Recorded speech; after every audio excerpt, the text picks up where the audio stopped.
नमस्कार. तुम्हाला सुद्धा भाजी चपातीबरोबर तोंडी लावायला चटणी लागते का? तर मग ही रेसिपी तुमच्यासाठीच आहे. तर त्यासाठी आपण प्रथम शेंगदाणे भाजून घ्यायचे आहे.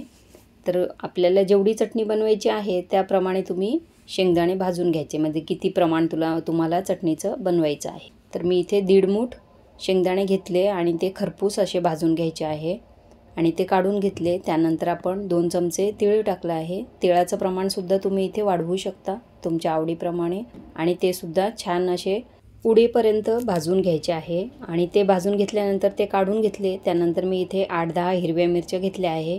ह्या जास्त तिखट मिरच्या आहेत, म्हणजे लवंगी मिरची आहे ही.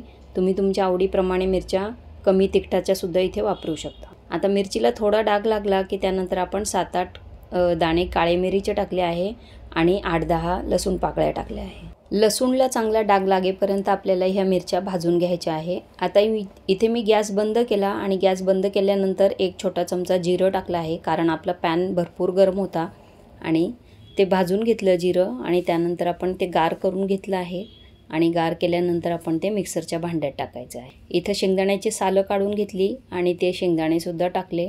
त्याबरोबर भाजून घेतलेले तीळ टाकले आहे.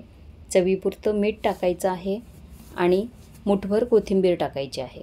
ही चटणी बनवून तुम्ही फ्रीजमध्ये 2-3 दिवस ठेवून सुद्धा वापरू शकता खायला, किंवा प्रवासात तुम्ही जात असाल ना तेव्हासुद्धा ही चटणी तुम्ही वापरू शकता. तर आपण इकडे आता कढई तापायला ठेवली. त्यात 2 पळ्या तेल टाकलं आहे आणि तेल तापलं की मग जिरं टाकायचं. आता जिरं फुलू द्यायचं आणि जिरं फुललं की मग आपल्याला त्याच्यात 2 कांदे टाकायचे आहे बारीक चिरून.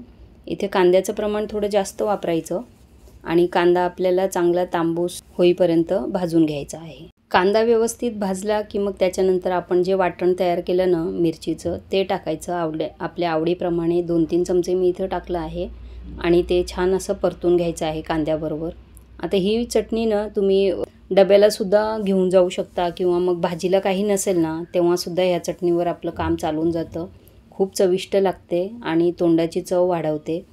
आता त्यामध्ये आपण थोडीशी कोथिंबीर टाकली आहे आणि मस्तपैकी अशी खरडून अशी छान चटणी तयार करून घ्यायची. हे बघा किती छान चटणी तयार झाली आहे. आता चटणी आपण चपातीबरोबर किंवा भाकरीबरोबर खायला घ्यायची. त्याच्यात थोडंसं लिंबू पिळायचं, म्हणजे अधिक त्याचा चविष्टपणा वाढतो आणि तिखटपणा थोडा कमी लागतो. आणि अशा छान रेसिपी तुम्हाला आवडत असतील तर मालाच किचनला लाईक, शेअर, सबस्क्राईब करा. धन्यवाद.